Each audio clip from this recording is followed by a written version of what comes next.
a lot. So I will ask our panelists, when I ask them a question, to answer it in 1 minute and say one thing. I apologise in advance for having to move it along, but we are a bit delayed.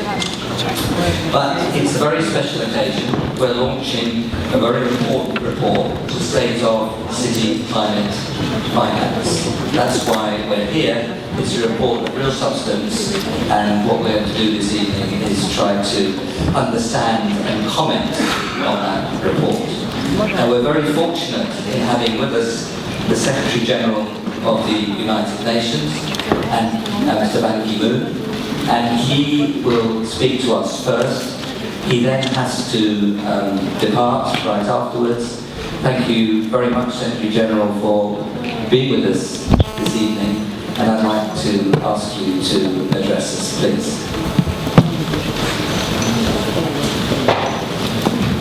Thank you. Lord Exman, distinguished mayors and members of the civil society, Excellencies, ladies and gentlemen, I'm pleased to be with you today. I feel a little bit awkward to sit in this high chair. This is very elegant chamber, but please know that I'm always very close always to you. As everybody agrees, climate change is a defining challenge of our times. That is why world leaders have gathered here in Paris in an unprecedented numbers. I was very much impressed and encouraged when I opened this UNFCCC COP21 on November 30th. As Secretary General of the United Nations, of course, I have been meeting, receiving so many world leaders at the United Nations, but never like this, never like that kind of experience I have. In the United Nations, we have that number of, even more number of leaders are coming to the United Nations, but over a period of some days or even 2 weeks. But never in one place at one day at one time, exactly one time. That means they have shown their strong political commitment. That means that there was a growing political commitment and the momentum that this is the time to take action. There are many different and difficult issues. The one of the difficult issues which are still being debated among the negotiators is the climate financing. So this is the place where we are now trying to discuss this one and send you a strong views and comments and messages to the negotiators. That's why we are now here.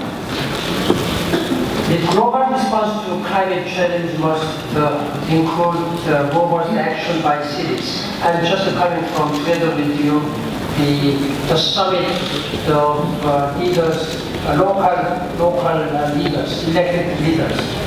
The IPCC estimates that urban areas are responsible for more than half of global greenhouse gas emissions, and at least 70% of energy-related emissions. Many are also highly vulnerable to the growing impact of climate change. During the climate summit at the United Nations last year, a coalition of cities, banks, national governments, and civil society organizations launched the Cities Climate Finance Leadership Alliance. Their aim was to maximize investment in climate-smart infrastructure in urban areas over the next 15 years. Today, Alliance members are launching the first State of City Climate Finance Report. Climate-smart infrastructure is essential for creating a safer, a better future for growing urban populations around the world. This report is a launch pad for new innovative financing to deliver true transformation in how our cities are planned and built. I commend all the Alliance members for their efforts. The report provides important insights into the challenges that cities face in financing climate action. And it presents a number of solutions for mobilizing investment to accelerate action on climate change. First, it recommends that national governments adopt policies and incentives that encourage cities to invest in low-emission and climate-resilient infrastructure. It is already happening, and that people understand that it is inevitable and it is also beneficial to the cities. Second, it urges the cities to adopt frameworks that put a price on carbon, such as the cap and trade mechanisms or traffic congestion charges. Third, it recommends strengthening banks and institutions that will support cities to develop climate-related projects. Finally, the report calls for creating an innovation network for new financial instruments and funding models. I hope that as of today, the world takes on the recommendations of this report. Looking forward, I count on the Alliance to help translate these recommendations into reality, to mobilize the climate financing cities so urgently need, the climate financing the cities so urgently need. We have no time to lose. I've been often saying that there is no plan B for us because we do not have plan B. I hope the Alliance maintains this groundbreaking work and continues to grow in influence.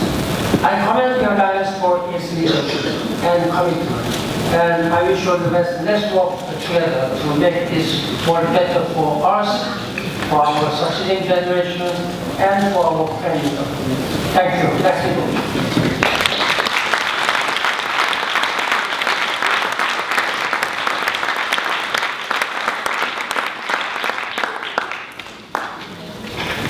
Secretary General, thank you very much for those introductory remarks, and we understand that you have to leave now. We're very grateful to you for being able to be with us this evening. Thank you very much.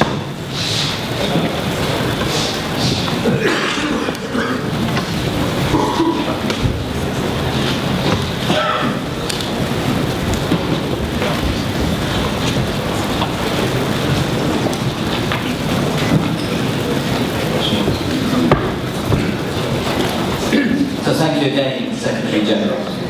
Now I would like to ask Jeremy Oppenheim to present the report. Jeremy, you were, if I understand correctly, as they say in India, the life force behind the creation of this. So